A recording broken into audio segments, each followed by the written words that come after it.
Hello दोस्तों, welcome to think smart art com classes. दोस्तों, हम पढ़ रहे थे जल संसाधन। जल संसाधन में हमने 6 लेक्चर कंप्लीट कर लिया है और बहुत सारे टॉपिक कवर कर लिया है। दोस्तों, एक इम्पॉर्टेंट बात, ये जो हमारा जल संसाधन वाला चैप्टर है, जो क्लास 10th का जियोग्राफी पार्ट का चैप्टर 3 है, तो ये चैप्टर काफी इंपॉर्टेंट है। ये 5 से 6 मार्क्स हमें प्रदान करता है अगर हम कायदे से इसे पढ़ लें, अच्छे तरीके से पढ़ लें। तो सबसे पहले मैं आपको बताता हूं कि ये वीडियो किसके लिए इंपॉर्टेंट है। तो ये वीडियो यूपी बोर्ड और एमपी बोर्ड के लिए इंपॉर्टेंट है। साथ ही अगर आप राजस्थान बोर्ड और बिहार बोर्ड वाले हैं तो वो भी पढ़ सकते हैं, लेकिन भाई उनका चैप्टर थोड़ा सा डिफरेंट है, उनमें अलग तरीके से प्रश्न भी आता है। लेकिन यूपी बोर्ड और एमपी बोर्ड वालों के लिए ये कंटेंट एकदम बेस्ट है, एकदम अच्छा मटेरियल है। तो सबसे पहले हम बात करते हैं इसके पीछे क्या पढ़ लिए हैं, फिर उसके बाद हम बात करेंगे कि आज के लेक्चर में हम क्या पढ़ेंगे। और आपको याद रखना है, आज का जो हमारा लेक्चर है वो इंड होने वाला है, मतलब आज का जो चैप्टर है वो समाप्त हो जाएगा। इसके बाद हम अगले चैप्टर पर आ जाएंगे, जो कि है हमारा एग्रीकल्चर। सबसे पहले आपसे एक रिक्वेस्ट है, आप थोड़ा सा वीडियो क्वालिटी बढ़ा लें ताकि मैं जो भी बोर्ड पर लिख कर लाऊं वो आपको बेहतर तरीके से दिखे। तो स्टार्ट करते हैं अपने वीडियो को। तो सबसे पहले हम बात करते हैं कि पिछले लेक्चर में क्या क्या हमने कवर कर लिया है। तो दोस्तों, ये जो आप ब्लैक कलर के देख रहे हैं, ये हम पिछले लेक्चर में कवर कर लिए हैं। आज हम ये दो जो आप ब्लू कलर का देख रहे हैं, इसे हम पढ़ेंगे और हमारा यही 2 टॉपिक समाप्त होगा, चैप्टर समाप्त हो जाएगा। तो दोस्तों, हमने पहले लेक्चर में पढ़ा जल संसाधन क्या है। वहां पर हमने जल संसाधन को आपको अच्छी तरीके से डिफिनेशन दिया, परिभाषित किया और उसके बाद इसके कॉन्सेप्ट को समझाया। उसके बाद हमने आपको बताया जलीय चक्र, वाटर साइकिल के बारे में बताया, कैसे जल एक नवीकरणीय संसाधन है और कैसे जल एक बार हम उपयोग करने के बाद पुनः इसे प्राप्त कर लेते हैं। और फिर वहीं हम पढ़ते हैं वाटर साइकिल के बारे में। उसके बाद हमने पढ़ा भारत में जल संसाधन और इसी के जस्ट आगे हमने पढ़ा पृथ्वी पर जल संसाधन। तो वहां पर हमने कुछ आंकड़े देखे, कुछ तथ्य देखे जो बोर्ड एग्जाम में एमसीक्यू के रूप में पूछे जाते हैं। उसके बाद हमने पढ़ा जल दुर्लभता। सबसे पहले हम जल दुर्लभता क्या है, जल दुर्लभता के कॉन्सेप्ट को समझे। उसके बाद हम फिर समझे कि जल दुर्लभता के कारण क्या है, जैसे शहरीकरण हो गया, औद्योगिकरण हो गया, लगातार बढ़ती हुई जनसंख्या हो गया, अनियंत्रित कृषि सिंचाई हो गया, ये सब रीजन हो जाते हैं जल दुर्लभता के। फिर उसके बाद हम देखें कि भाई अगर जल दुर्लभता है, उसका कारण है, तो फिर हमें उसका उपाय करना चाहिए उसको बचाने के लिए। तो फिर उसी के बाद हमारा टॉपिक आ जाता है जल संरक्षण, यानी हम जल को व्यर्थ होने से बचाने के लिए क्या क्या उपाय कर सकते हैं ताकि जल हमारा बर्बाद ना हो, वाटर जो है वो बर्बाद ना हो। उसके बाद हम इसी के अंतर्गत पढ़े प्रबंधन, यानी कैसे हम मैनेजमेंट कर सकते हैं, कैसे प्रबंधन कर सकते हैं बेहतर तरीके से ताकि जल का दुरुपयोग ना हो, जल का विवेकपूर्ण उपयोग हो। उसके बाद हमारा अगला टॉपिक था समुचित जल प्रबंधन। तो सबसे पहले हम यहाँ यही पढ़े कि भाई समुचित जल प्रबंधन क्या है, समुचित जल प्रबंधन किसे कहते हैं। फिर उसके बाद हम पढ़े समुचित जल प्रबंधन की आवश्यकता। उसके बाद हमने क्या पढ़ा, समुचित जल प्रबंधन की आवश्यकता। उसके बाद हम लोगों ने कंप्लीट किया बहुउद्देशीय नदी परियोजनाएं। तो भाई बहुउद्देशीय नदी परियोजनाएं क्या हैं, सबसे पहले तो हमने यही देखा, इसमें हमने देखा भाई ऐसी परियोजनाएं जिसके बहुत सारे उद्देश्य हों, सिर्फ एक उद्देश्य ना होकर बहुत सारे उद्देश्य हों, तो हम उसे कह देते हैं बहुउद्देशीय नदी परियोजनाएं। तो हमने आगे पढ़ा बहुउद्देशीय नदी परियोजनाएं एवं समन्वित जल प्रबंधन। दोस्तों, समन्वित जल प्रबंधन को ही समुचित जल प्रबंधन हम कहते हैं। उसके बाद हम आज का जो लेक्चर है, आज के जो लेक्चर में कंप्लीट करने वाले हैं, और वो है टॉपिक बहुउद्देशीय नदी परियोजनाओं का विरोध। दोस्तों, आप लोगों को पता है बहुउद्देशीय नदी परियोजनाओं के सिर्फ लाभ ही नहीं है, इसके कुछ हानि भी हैं जो हमें सामना करना पड़ता है। बहुउद्देशीय नदी परियोजनाओं को लागू करने में कुछ चुनौतियां आती हैं जिसे हमें सामना करना पड़ता है। और दोस्तों, इसके पहले जो टॉपिक है बहुउद्देशीय नदी परियोजनाएं व समन्वित जल प्रबंधन, तो बहुउद्देशीय नदी परियोजनाओं के अंतर्गत हमने बहुत सारी परियोजनाएं देखा, जैसे दामोदर नदी घाटी परियोजना, भाखड़ा नागल बांध परियोजना, तुंगभद्रा नदी परियोजना, इंदिरा गांधी नहर परियोजना जिसे हम राजस्थान नहर परियोजना कहते हैं। उसके अलावा एक और छूट रहा है, एक दो और छूट रहा है, अभी इस समय नहीं याद आ रहा है। तो वो हम बहुत सारी परियोजनाओं को कंप्लीट कर चुके हैं। तो आज का हमारा जो लेक्चर होने वाला है बहुउद्देशीय नदी परियोजनाओं का विरोध, उसके बाद वर्षा जल संग्रहण या संचय। तो दोस्तों, हम समझेंगे कि भाई जल संरक्षण का एक उपाय क्या है, हम वर्षा जल संग्रहण करें, यानी वर्षा जल होता है उसका संचयन करें, उसको हम एक जगह संग्रहित करके फिर उसको जमीन के अंदर या भूगर्भ के नीचे डाल देते हैं, तो वही है हमारा वर्षा जल संग्रहण। वहां पर हम इसे डिटेल से देखेंगे इस कॉन्सेप्ट को। तो मुझे उम्मीद है आपको ये समझ आया होगा, एक छोटा सा इंट्रो, एक बेसिक इंट्रो, ताकि आपको चैप्टर को कनेक्ट करने में आसानी हो, वीडियो को समझने में आसानी हो, लेक्चर को समझने में आसानी हो। तो दोस्तों अगर आप इसे स्क्रीनशॉट लेना चाहते हो तो आप ले सकते हैं, नहीं तो फिर हम आते हैं अपने टॉपिक पर, बहुउद्देशीय नदी परियोजनाओं का विरोध। तो दोस्तों क्या आप बहुउद्देशीय नदी परियोजनाओं की कमियों को पढ़ने के लिए तैयार हैं? तो सबसे पहले बात करते हैं बहुउद्देशीय नदी परियोजनाओं की कमियां कैसे पता चला। तो दोस्तों आप लोगों को बता दें, जब हम बहुउद्देशीय नदी परियोजनाओं के अंतर्गत बहुत सारे बांध बना रहे थे, बहुत सारी नदी परियोजनाओं के लिए बांध बना रहे थे, तो वहां के स्थानीय लोगों ने इसका विरोध किया, अन्य लोगों ने इसकी आलोचना की, और इसके बाद इसकी कमियां उजागर होकर सामने आई। और जब उजागर होकर कमियां सामने आई तो फिर वही आज हम यहाँ पर पढ़ रहे हैं। तो सबसे पहला कमी क्या है? नदी के प्राकृतिक प्रवाह में बाधा। नदी के प्राकृतिक प्रवाह में बाधा। तो सबसे पहला कमी क्या है? नदी के प्राकृतिक प्रवाह में बाधा। दोस्तों अब जब आप बांध बनाते हैं तो नदी के प्राकृतिक प्रवाह को आप रोकते हैं या बाधा लाते हैं उसमें, और इससे जीव जंतु पेड़ पौधे प्रभावित होते हैं। तो एक कमी ये हो गया। दूसरा क्या है? दूसरा है पर्यावरण व वनों को गंभीर नुकसान। दोस्तों बहुउद्देशीय नदी परियोजनाओं में एक कमी ये हो जाता है कि इससे पर्यावरण व वनों को गंभीर नुकसान पहुंचता है। बहुउद्देशीय नदी परियोजनाओं के सिर्फ लाभ ही लाभ नहीं है, इसके हानि भी हैं। और इसके हानि ये है कि सबसे पहला नदी के प्राकृतिक प्रवाह में बाधा आ रहा है, और दूसरा है पर्यावरण वनों को गंभीर नुकसान पहुंच रहा है, और इससे हमारा पर्यावरण संतुलन बिगड़ रहा है, पारिस्थितिक तंत्र प्रभावित हो रहा है। तो ये जो हमारा पर्यावरण संतुलन है ये प्रभावित हो रहा है। तीसरी कमी क्या है दोस्तों? तीसरी कमी है स्थानीय लोगों में विस्थापन। अब जब आप बांध बनाते हैं, बहुउद्देशीय नदी परियोजनाओं के अंतर्गत बांध बनाते हैं, तो बहुत सारे लोगों को विस्थापित होना पड़ता है, क्योंकि ये कोई छोटी मोटी परियोजना नहीं है, बहुत बड़े क्षेत्र पर बनाना पड़ता है, और वहां के जो स्थानीय लोग हैं उनको विस्थापित होना पड़ता है, यानी वो जगह छोड़कर दूसरे जगह जाना पड़ता है। तो ये भी एक समस्या है, ये भी एक कमी है इसकी। तो बांध बनाने से बड़े क्षेत्र जलमग्न हो जाते हैं, इससे अनेक लोगों को दूसरे जगह पर बसना पड़ता है। और तीसरा कारण, चौथा कमी क्या है? चौथा कमी है जल भराव व लवणता। अब आप इसे जल भराव व लवणता को थोड़ा सा समझे। देखिए आप जब बांध बनाते हैं तो वहां पर बाढ़ आता है। अगर जब आप छोड़ते हैं, बांध को खोलते हैं, तो वहां पर बाढ़ आता है।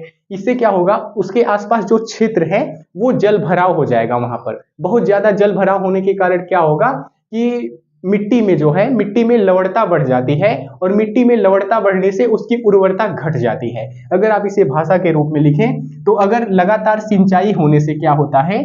जल भराव होता है, आसपास के क्षेत्र में अधिक जल भराव हो जाता है, और जल भराव होने के कारण लवणता बढ़ जाती है, और लवणता बढ़ जाने के कारण उर्वरता घट जाती है। तो ये समस्या हो जाती है। और अगर मिट्टी की उर्वरता घट जाएगी, मृदा की उर्वरता घट जाएगी, तो कृषि उत्पादन गिर जाएगा, कृषि उत्पादन में कमी आएगी।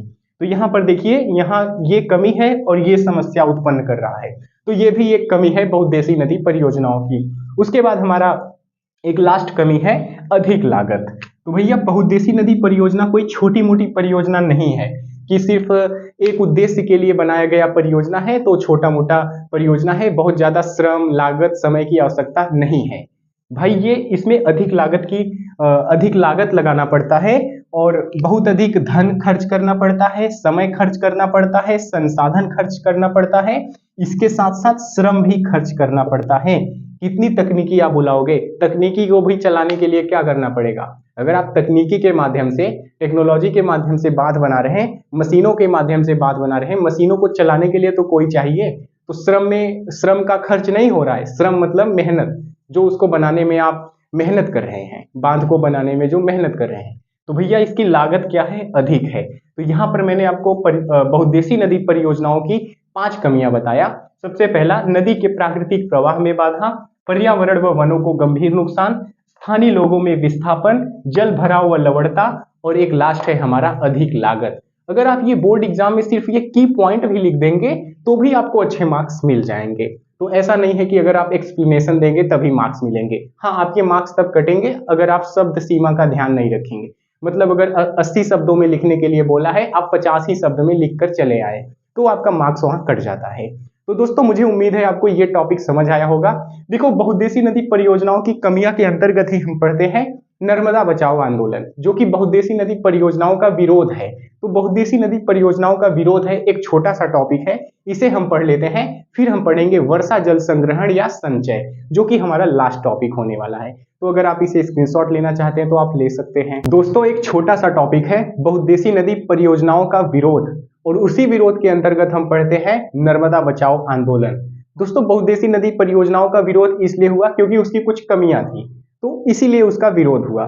तो उसी के लिए एक आंदोलन चलाया गया जिसे हम कहते हैं नर्मदा बचाओ आंदोलन। सबसे पहले इस आंदोलन के बारे में थोड़ा सा जानते हैं। नर्मदा बचाओ आंदोलन नर्मदा नदी पर बनने वाले बांधों, और कौन सा बांध है, विशेषकर सरदार सरोवर बांध से प्रभावित लोगों के अधिकारों और पर्यावरण को बचाने के लिए चलाया गया एक जन आंदोलन था। तो नर्मदा बचाओ आंदोलन नर्मदा नदी पर बनने वाले बांधों, विशेषकर सरकार सरोवर बांध से प्रभावित लोगों के अधिकारों और पर्यावरण को बचाने के लिए चलाया गया एक जन आंदोलन था। तो इसमें बहुत सारे लोगों ने मिलकर यह आंदोलन किया था। उसके बाद यह आंदोलन किसके द्वारा चलाया गया था, तो यह आंदोलन एक गैर सरकारी संगठन के द्वारा चलाया गया था। गैर सरकारी संगठन क्या है, जिसे हम कहते हैं एनजीओ, जिसे हम क्या कहते हैं, एनजीओ। तो एनजीओ लोगों का ही एक समूह होता है, लेकिन इसमें सरकार के लोग शामिल नहीं होते, लेकिन ये सरकार के ही काम करते हैं। अब आप कहेंगे कि भाई एनजीओ में सरकार के लोग नहीं होते, लेकिन ये सरकार के लिए काम करते हैं, ऐसा क्यों?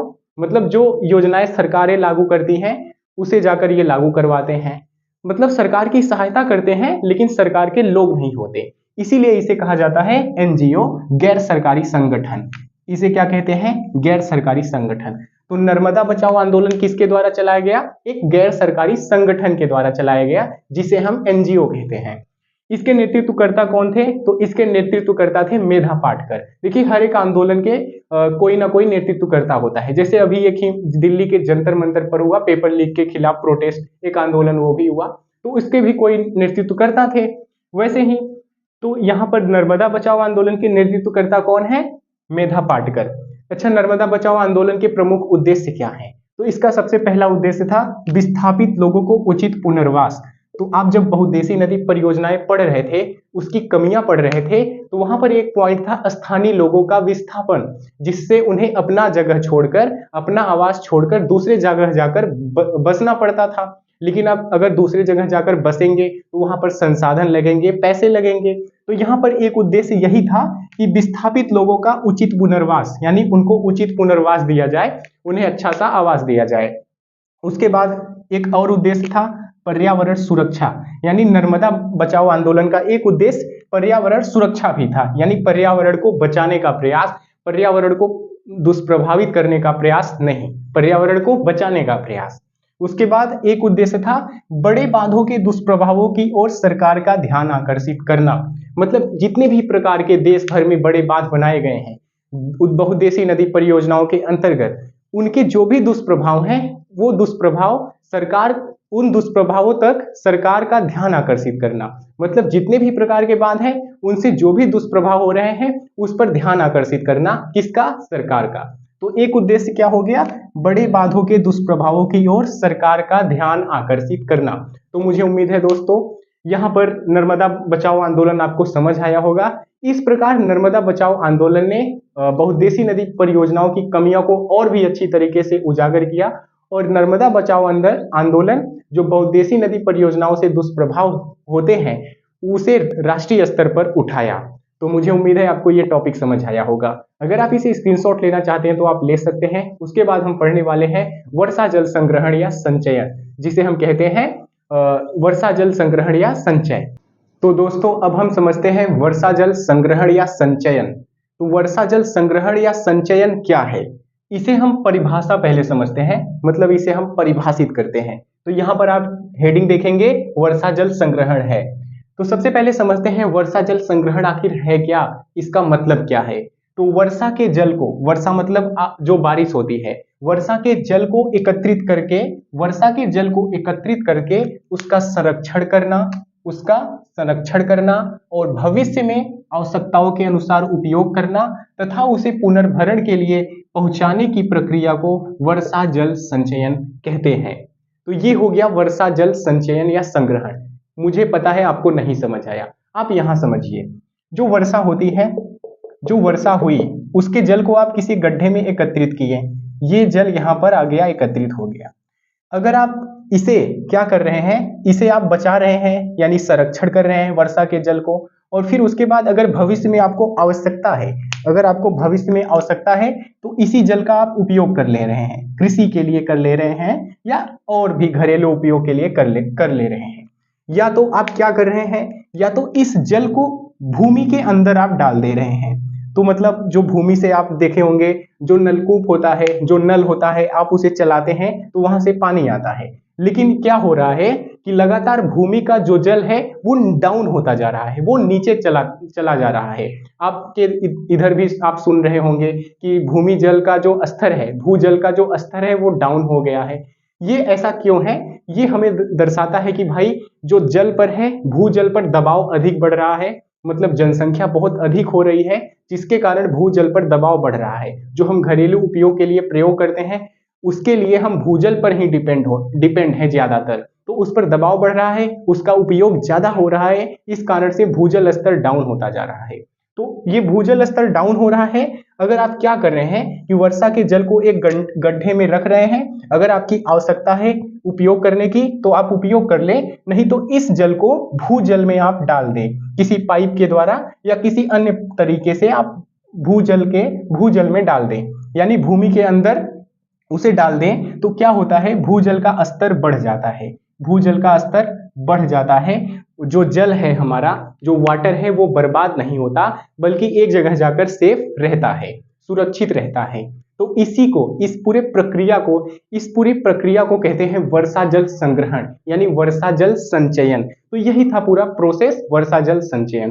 तो मुझे उम्मीद है आपको ये जो छोटा सा परिभाषा है भाषा के रूप में मैंने आपको यहाँ पर तोड़कर बताया कि सबसे पहले भैया वर्षा हो रहा है, सबसे पहले वर्षा हो रहा है, इस जल को आप एक गड्ढे में एकत्रित कर रहे हैं, या मान के चलिए आप अपने छत पर ही एकत्रित कर रहे हैं, और छत पर एकत्रित करने के बाद पाइप के द्वारा आप ले आकर उसे जमीन के अंदर छोड़ दे रहे हैं, वो भूजल में समाहित हो जा रहा है, भूजल के साथ मिल जा रहा है और भूजल का स्तर बढ़ जा रहा है। तो यही पूरी प्रक्रिया है, यही जो पूरी प्रक्रिया है वही वर्षा जल संग्रहण कहलाता है।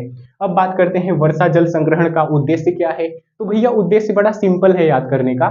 सबसे पहला है भूजल स्तर को बढ़ाना, जो मैंने अभी आपको पहला बताया ही जस्ट। क्या है? भूजल स्तर को बढ़ाना, जो मैंने आपको अभी पहला बताया ही। तो ये इससे आप याद कर ही लिए होंगे कि पूरी प्रक्रिया ही भूजल स्तर को बढ़ा रही है। जल की कमी को दूर करना, इसे भी याद करना आसान है। मैंने आपको यहाँ बताया कि अगर आपको इस जल का उपयोग करना है कृषि के लिए तो आप कर लीजिए, इससे क्या होगा, जल की कमी दूर हो रही है। उसके बाद हमारा तीसरा उद्देश्य है बाढ़ और जल भराव को कम करना। तो अगर आप बाढ़ है, यानी कहीं बाढ़ है अधिक और जल भराव बहुत अधिक हो गया है, तो उस पानी को खींचकर आप भूजल में भेज सकते हैं। इससे भूजल स्तर भी बढ़ जाएगा और आप बाढ़ की समस्या से थोड़ा कम प्रभावित होंगे। उसके बाद हमारा एक लास्ट है पर्यावरण संरक्षण। तो इसमें कोई समझने की तो बात नहीं है। तो मुझे उम्मीद है आपको वर्षा जल संग्रहण समझ आया होगा। अब इसी के अंदर एक हमारा सब टॉपिक है जिसे हम क्या कहते हैं, वर्षा जल संग्रहण की विधियां, या वर्षा जल संग्रहण या संचय की विधियां। कौन कौन सी विधियां हैं? तो सबसे पहले इसी के अंतर्गत एक आ जाता है छत वर्षा जल संग्रहण। इसे क्या कहते हैं? छत वर्षा जल संग्रहण। और फिर एक हो जाता है ड्रिप सिंचाई, जो हम ड्रिप से सिंचाई करते हैं। उसके बाद और भी एक दो इसमें आ जाते हैं। अगर हम उसे समझ लेते हैं तो ये हमारा टॉपिक खत्म हो जाएगा। तो अगर आप इसे स्क्रीनशॉट लेना चाहते हैं तो आप ले। तो दोस्तों अब हम पढ़ लेते हैं वर्षा जल संग्रहण की विधियां। ये हमारा फिर चैप्टर समाप्त। तो सबसे पहला विधि है भूजल पुनर्भरण, जो आपको मैंने अभी बताया कि यहाँ पर वर्षा हो रहा है, इसके जल को आप एकत्रित किए, फिर उसके बाद भूजल में आप छोड़ दिए, भूमि में आप छोड़ दिए, वो जल भूमि में चला गया और भूजल स्तर में वृद्धि हो गया। तो एक विधि हो गया वर्षा जल संग्रहण का भूजल पुनर्भरण, मतलब भूमि के अंदर जो जल है उसके अंदर जो वर्षा का जल है उसे भर देना, जिसे हम कहते हैं भूजल पुनर्भरण। एक विधि ये हो गया। दूसरा है तालाब झील में संग्रहण। तालाब झील में संग्रहण आप कर सकते हैं वर्षा के जल को। इससे क्या हो सकता है, इससे आप घरेलू उपयोग के लिए कर सकते हैं, घरेलू उपयोग के लिए आप जल का प्रयोग कर सकते हैं। उसके बाद इस जल का उपयोग अगर आप नहीं कर रहे हैं तो धीरे धीरे रिसाव के बाद, होने के बाद रिसाव की प्रक्रिया के अंतर्गत वो भूमि के अंदर चला जाता है, भूमि के अंदर चला जाता है, जिससे भूजल स्तर में वृद्धि देखने को मिलती है या बढ़ती हुई भूजल हमें देखने को मिलता है। उसके बाद है छत आधारित वर्षा जल संचयन। देखिए आप क्या करते हैं, छत आधारित वर्षा जल संचयन भी वर्षा जल संग्रहण का एक विधि है, एक टाइप है। कैसे समझ लेते हैं। छत आधारित वर्षा जल संग्रहण तो और भी इजी है।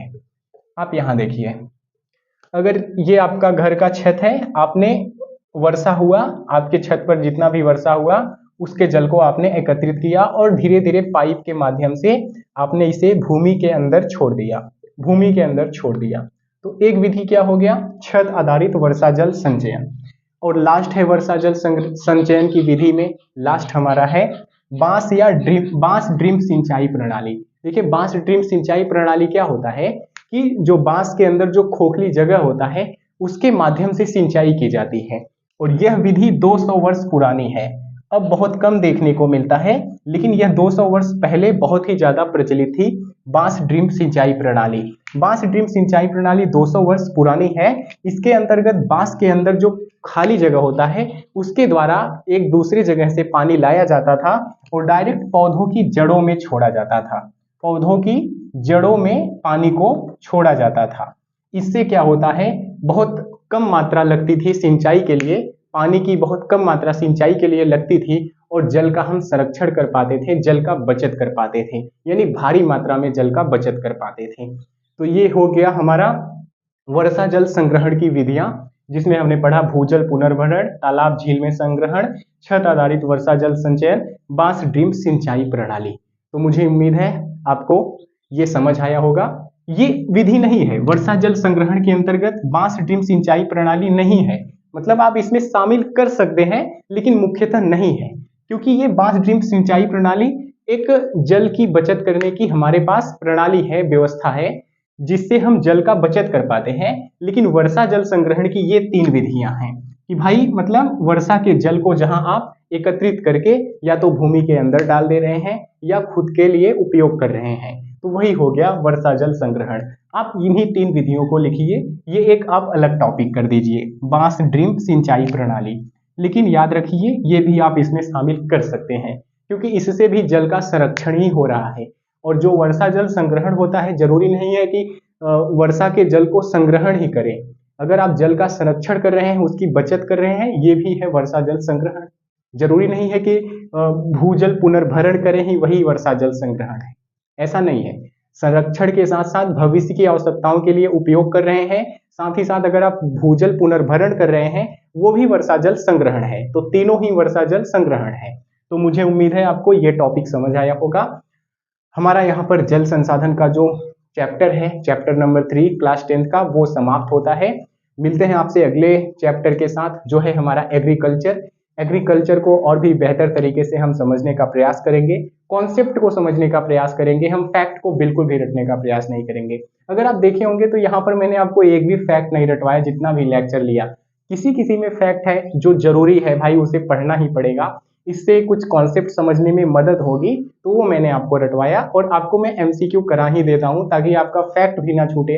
तो एग्जाम में तो आपका कुछ भी नहीं छूटेगा, बस उद्देश्य ये है हमारा कि आपको कॉन्सेप्ट समझ आना चाहिए। अगर आप कॉन्सेप्ट को फील नहीं कर पाएंगे तो आपको जीवन में नहीं काम आएगा। आप एग्जाम तो रट कर पास कर लेंगे लेकिन आगे काम नहीं आएगा। और हम यही गलती करते हैं कि हम रटने का प्रयास करते हैं, यही कारण है कि हम एग्जाम में अच्छा अंक प्राप्त तो कर लेते हैं लेकिन आगे चल के हमें दिक्कत आती है। तो मिलते हैं आपसे अगले वीडियो में। थैंक